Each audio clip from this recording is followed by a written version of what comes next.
Senior leaders do not hand trust over to the most confident person. They hand trust over to the one who can reduce the cost of uncertainty.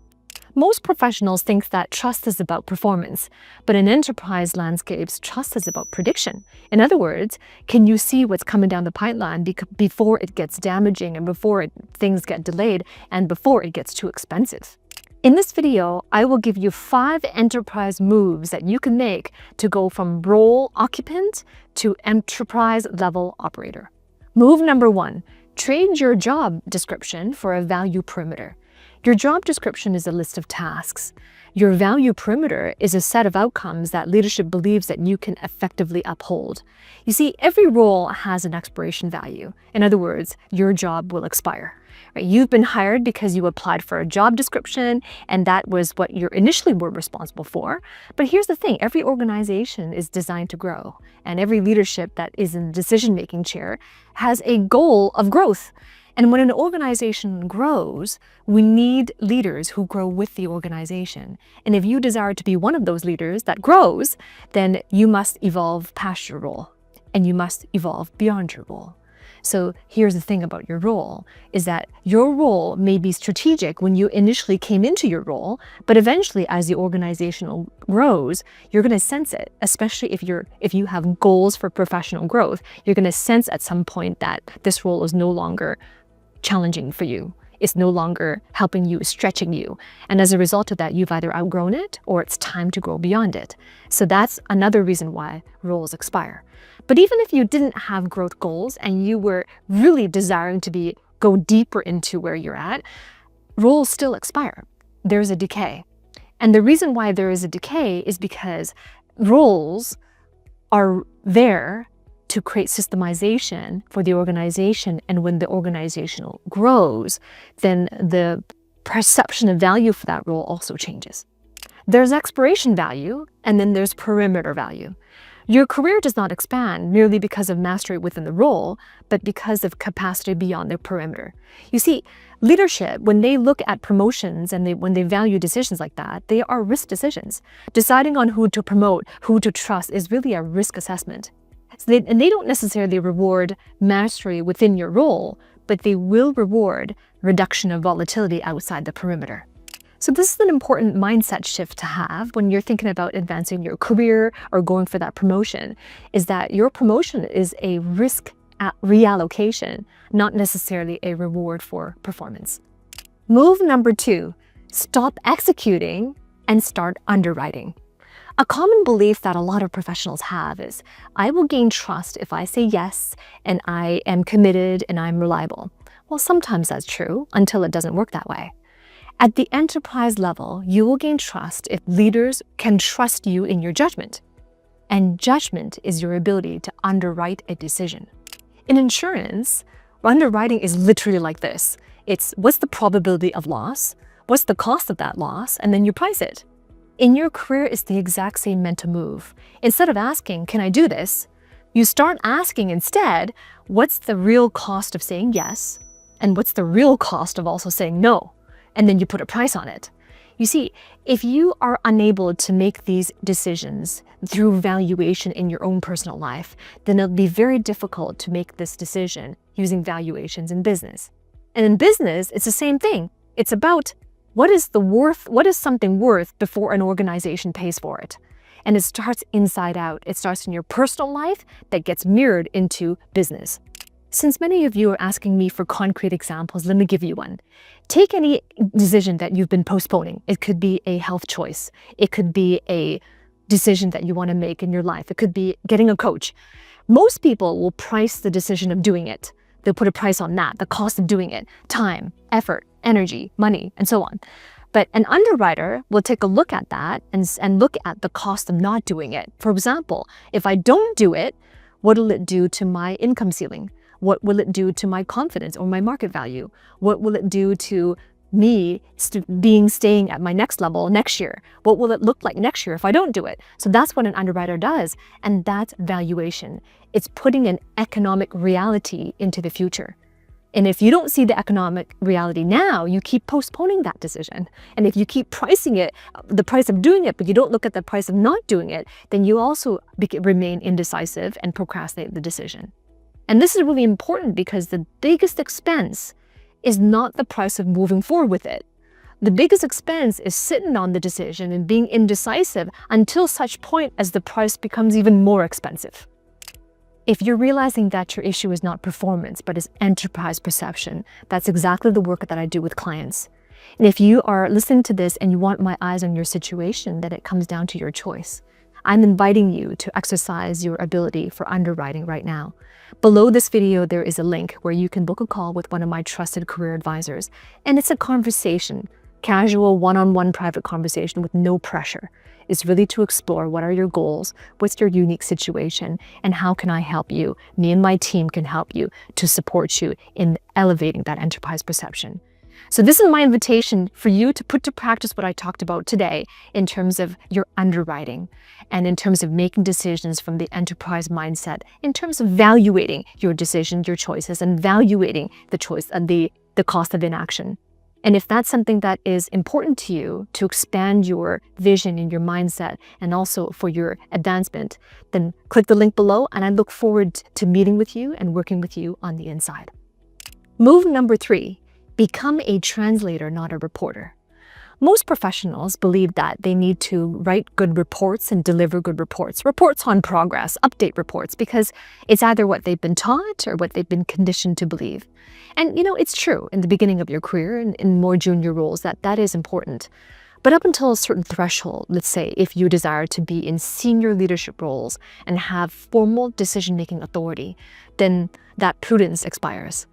And the reason why is because senior leaders, when you're in rooms with them and presenting in front of them, they're not looking for more information, and that's not what creates trust. They're looking for greater meaning, and the meaning they seek is in enterprise-level language. So this is where it's important that you become a translator, and I tell my clients, and I help my clients and support them on how they can become bilingual. And the first language that you learn to speak, and my clients learn to speak this language as well, is the technical language of their domain. Right? You went to school, you studied in your domain, in your field, you have work experience as well, and you develop the lingo. There is a lingo to it. And the lingo you speak in the technical domain, in your expertise, doesn't translate to leadership. Haven't you been in a presentation where leadership is telling you too many details? They're telling you to get to the point. They're telling you to be more concise. Or they don't give you feedback at all, but then nothing seems to have landed. But that's exactly why. It's because they don't speak the same language as you do. So the second language to develop fluency in is the enterprise level language. And it's a very different language. And if you can communicate fluently between these two languages, then you can build a team, a scalable team of loyal delegates that follow you and turn towards you for direction and vision. And you can speak their language because you already know how to speak that language. And that's why every one of my clients who comes into my mentorship, they tell me, Dr. Grace, I don't get nervous when I speak to my direct reports. I know how to talk to them. We have a good relationship. I'm only nervous when I'm in the room with senior leadership, right? Does that sound familiar to you? Do you resonate with that? But that's exactly why. You already know how to speak one language. The challenge is speaking the other language. And when you can be an effective translator, you speak the language of your direct reports, of your peers, and then you get into rooms with the board members, the stakeholders, the senior decision makers, and you can speak their language too. And guess what? It makes you an effective advocate for your direct reports, and it also makes you an effective partner to the stakeholders. How valuable can you be? And you see, this bilingual skill set is especially important if you work in a conglomerate. In an operating conglomerate type of business. This is especially important. Translators are highly valuable people in conglomerates because they're politically savvy and they have a lot of political power, especially because they can speak both languages. Senior leaders who have been senior leaders for a while, especially in the C-suite, they've very far removed from the technical language that you know how to speak. So in other words, you become very valuable to them if you can now translate their goals and their standards to your direct reports. And on the flip side, you're also very valuable to your peers and to your direct reports if you can advocate for them in front of senior leaders. It goes both ways. So this is why your goal, especially if you work for a conglomerate, even if you don't work in a conglomerate, becoming political savvy, the first step is to develop bilingualism instead of just being a reporter. Move number 4, shift from being correct to being consequential. A lot of managers and a lot of professionals believe that, well, if I am right, I can be trusted. And this really comes from the indoctrination of the education system, where when you're in school, being right and being correct is considered smart because you get it right, you get the marks on the exam, and then by that metric, you have intelligence. But in business and out into the real world and the marketplace where there are financial ecosystems, the rules of the game is different. While being smart in school is determined by how many times you were right or correct, in a business, it's not about that because leadership is not a measure of correctness. Leadership is a consequence management game. So in the real world, it's not about how smart you are in terms of how right you are, how many times you're right, but it is about how much wisdom do you bring when there are complex consequences, and how do you navigate that with a true insight. So what does this mean for you? It means to have ownership over consequences, over what happens next. Because if there's one thing that senior leaders fear far more than being wrong, it's the unwanted surprises or unexpected surprises that create a lot of damage. So the people who get trusted aren't the ones who win debates, they're the ones who are able to identify and effectively reduce surprises. If you want to earn trust from senior leadership, stop optimizing for brilliance by being right. Instead, start optimizing for homeostasis, which means fewer surprises, fewer collisions, fewer uncontrolled reactions. Because you're not here to be right all the time. You are here to keep outcomes stable under pressure. Move number 5, treat leadership attention like capital, not validation. And I hear this all the time. Clients coming into my mentorship and they say, well, I want recognition. I mean, that's like the golden goal, is recognized by senior leadership.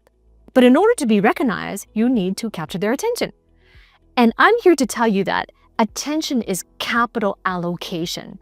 Because if you think about it, in order for a senior leader to give you their attention, they must also give you their time. They cannot give you attention without first giving you their time.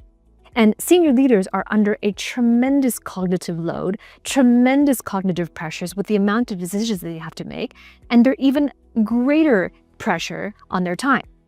So if you think about all the competing things with their time and attention, how can you get them to allocate some of that attention towards you? Here's how I define trust in this context. Write this down. Trust means that this person saves me time, they reduce my decision fatigue, and I can leverage my efforts through their wisdom. There are 3 things that destroy trust the fastest. Number 1 is constantly seeking approval or feedback. When you seek approval, you're signaling that you don't know how to think through it yourself, and you would feel more confident if you got the approval.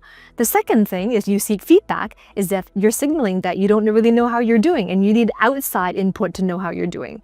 The second thing that destroys trust the fastest is over-explaining. This signals a lack of confidence or a lack of organized thinking. The third thing that destroys trust is needing them, your audience of senior leaders, to think through the meaning by themselves because you didn't explain it clearly enough. That signifies a lack of strategic communication. And also it signifies a dependency on them because you're escalating the thinking to them. So these are the 3 things that destroy trust the fastest in front of senior leaders. On the flip side of that, there are 3 things that increase trust fast.